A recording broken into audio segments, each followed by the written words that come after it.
Hey, so I just installed a 48-inch vanity and decided to get this Home Decorations Collection 49-inch Stone Effects Lunar Vanity top from Home Depot to install.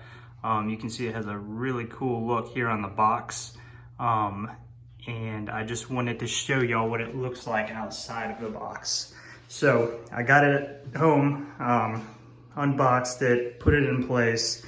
And the first thing I noticed was that it's a lot busier than the box portrays. In addition to that, it's really almost got kind of like a purplish, reddish hue to it. So I would say if that's not your thing, you might want to stay away from this. If it is your thing, definitely go for it and get it. I know I'm probably going to return this one, but all in all, it is a good product. It looks like it's put together really well. It's really solid. It feels great.